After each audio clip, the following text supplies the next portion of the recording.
the boundaries.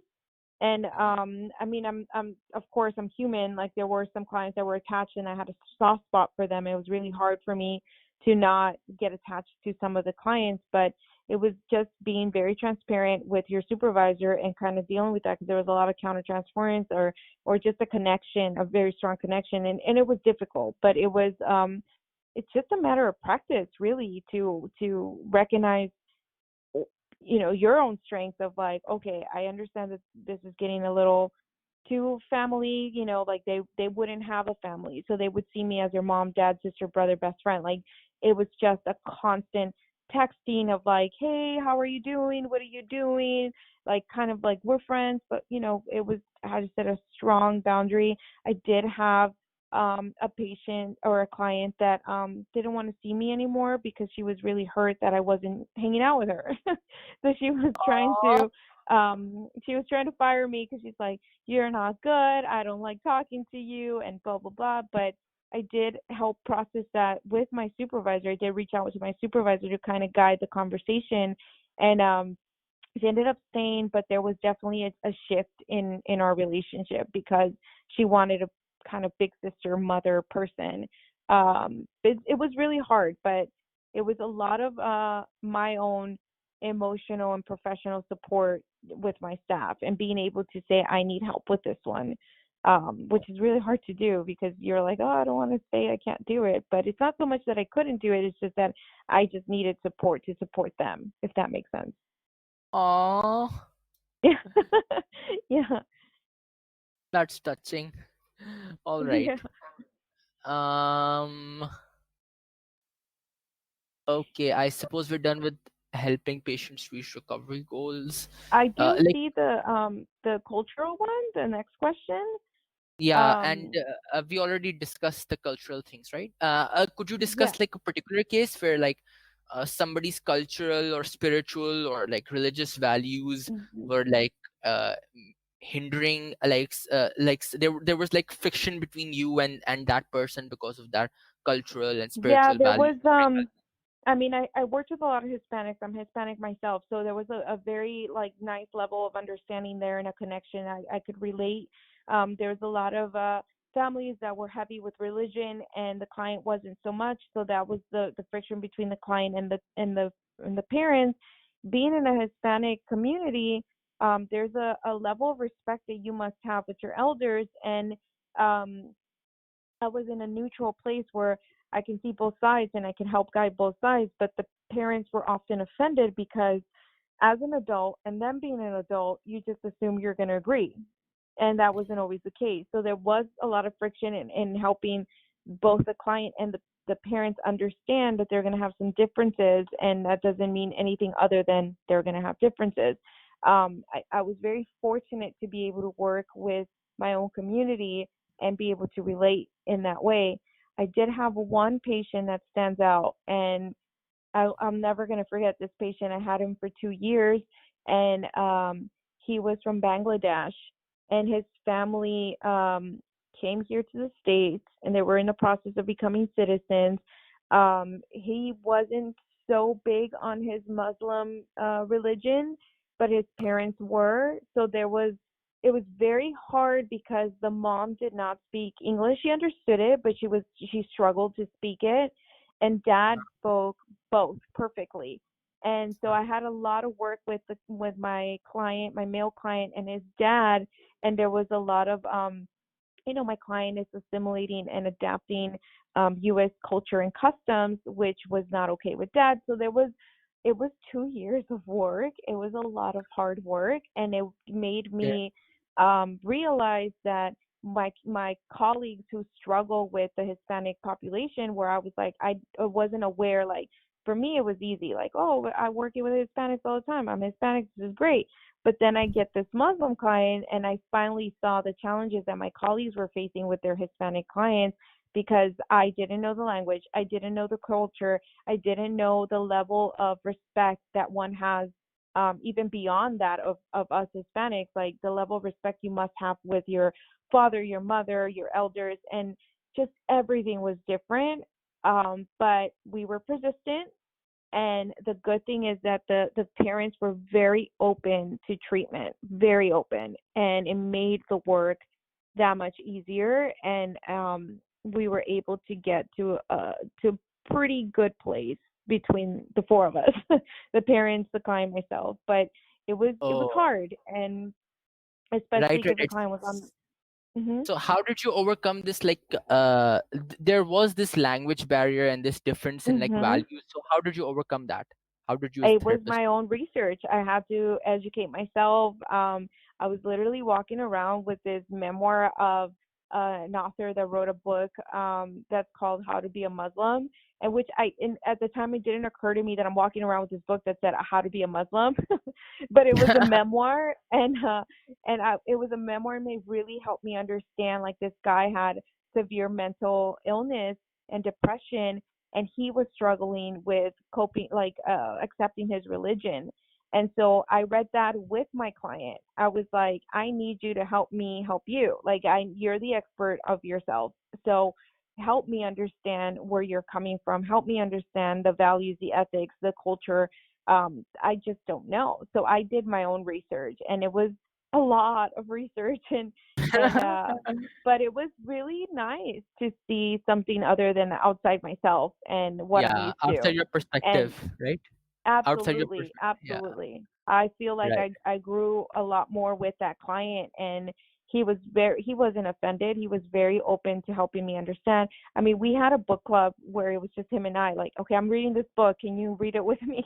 Which helped us in our treatment. And then TV shows, like he's like, you need to watch this show so you can get what I'm talking about. And I was like, okay, great. So he gave me homework. Oh, that's so nice. Okay, Yeah. all right. And you were the one who took this initiative to like hold a book club, right? So you connect Yes, with the client, because right? I just wanted to help him. He was I shouldn't say this out loud, but he was my favorite client because of that, because it was just a completely different experience. I felt like it was dual therapy where he was giving me some education and therapy, and vice versa. And I'm forever grateful to even have that experience. Uh, And the he was my child or his favorite father? person to work with. The Both. child or his The father? father, Okay. the father had a hard time because I'm a female therapist in an authoritative role, Oh. or role, and so he had a hard time with like a female therapist. He kept calling me doctor. I'm like, I'm not a doctor, I'm a therapist. He's like, Dr. Rosana, Dr. Rosana. It's like, not a doctor. but but it was hard because he there was a lot of friction with the dad and I, where I would challenge him and he would indirectly disrespect me for being female and being in this authority role. But eventually we got to a very good place. Again, my Oh, favorite that's family to nice. work with. That is Mhm. wonderful. All right. Mhm. So identify areas. Okay, so we've talked about number two, number three. Identify areas of program needs. Okay, we have already discussed this. You haven't done Yes. it Yes. over here. Mhm. Mhm. Number four, develop new programs and services to address emerging patient needs slash challenges. Have you ever done this? Oh, sorry, in this Not role. here. Okay, not Not here. here. Right. Mm-mm. I'll highlight this. All right. Other than this, build and leverage relationships with service providers and other outside agencies. Have you I done mean, this? yeah, but with everybody like DMH, DCFS, the probation officers, the social workers, the schools, I've been offered jobs in other agency while I was doing this job, but I was like, no, I can't abandon my kids. But Oh, but it, yeah, it was a lot. It was really good. I had I would say by far this is the one job I've had where I built really strong professional and personal relationships, because it was so hands on, and it's so okay. many players that you're with the team for as long as you're with the client. So the client can be with you 6 months to 2 years. That's a very long time to be working with a team every week. Right. So That's like a very yeah. deep emotional connection. So like Oh yeah. yeah, so why did you like leave this job if you don't mind me asking? Because as much as I love doing it, and as much as it was very rewarding, it was very challenging. Mm-hmm. It's not where I want to be. I want to work in the hospital or in the hospice. And Okay, I I see. knew that I needed to get my hours to get my license. I just got my license a month ago, so I needed to get enough service hours to submit to the board to then take my test to get my license, and I can't get those hours in a hospital or in hospice. It has to be in community mental health. So that is the main reason I was in community mental health, to get my hours and to get my license, but I did learn and grow a lot in this field. I don't regret a thing. I mean, I'd go back if I ever, in the future, I'd definitely go back, but at this moment I've always wanted to work in hospice or in a hospital setting. Even Right, like if right, it's a right. psychiatric ward, like something that's medical. And like, by the way, what are you licensed as exactly? I'm a licensed clinical social worker, so this means I could do so many things that I can do, which is very, very fortunate. Work in a hospital, be a motivational coach. Those toys for kids that says 3 and up, and like the motor skills for the child, like this is suited for 3 and up in the toys. We do Yeah, that. yeah. So we like Okay. test the toys to see if it's developmentally appropriate for the child. So there's so many things that we can do. Work in the courts, hospitals, schools, everything, and therapy. I can do private practice. Not interested in that yet, but I can Mm. do a lot of that. Right, right, right. And okay, let's move on to point 6 and 7. I believe those are like Sure. about the same things. So build positive, hmm safe environments for children and drive engagement from shy, anxious, frightened children in therapy. Yeah, so sometimes I do exposure therapy. So if I had a client that had severe anxiety or just paranoia, we would do Mhm. exposure therapy where the client does kind of imprint on you and they do form an attachment to you. So you would use kind of that as your advantage to be like, let's go for a walk. I mean, I had some clients that couldn't even cross the street because they get frozen in fear. And so we would practice walking just around the block, no crossing any streets, just to be outside.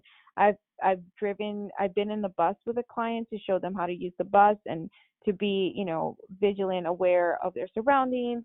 Um, I've also helped them, you know, complete some forms or go to Planned Parenthood or go to the doctor, stuff like this. It's just a lot of like hands-on hand holding until they were ready to do it on their own.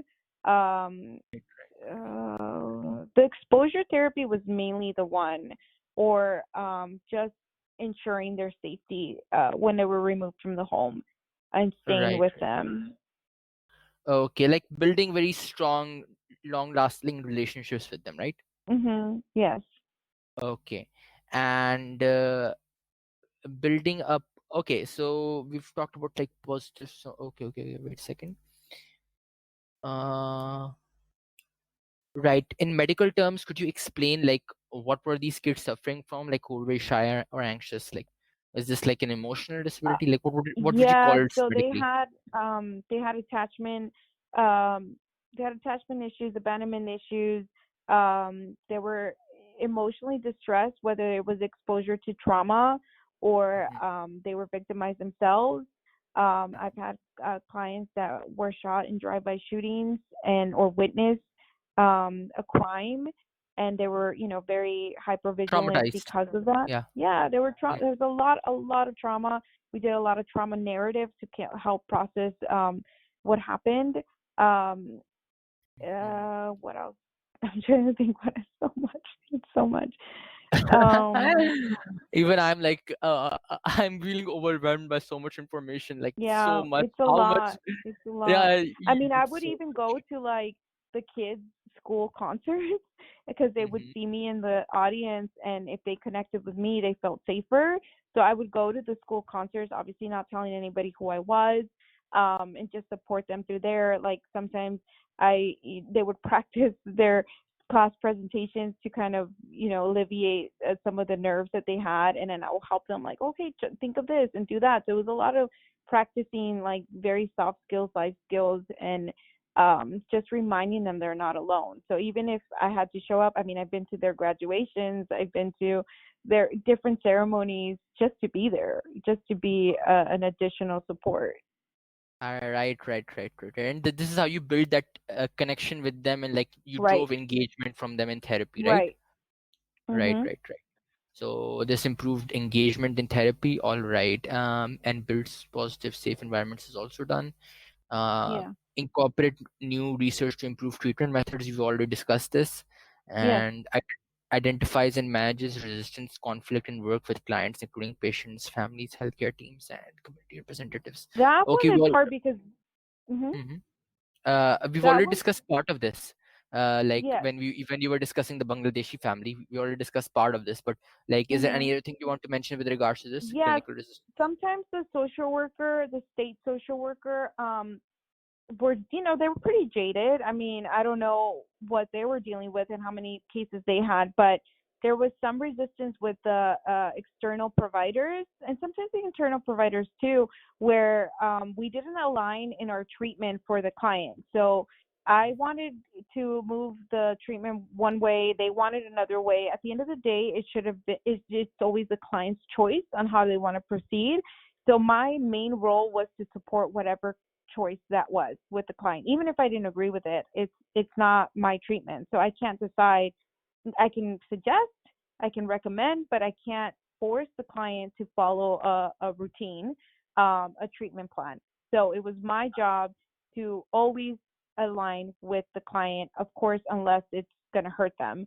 And that created friction with the team because they're like, well, they need this. Why are we doing that?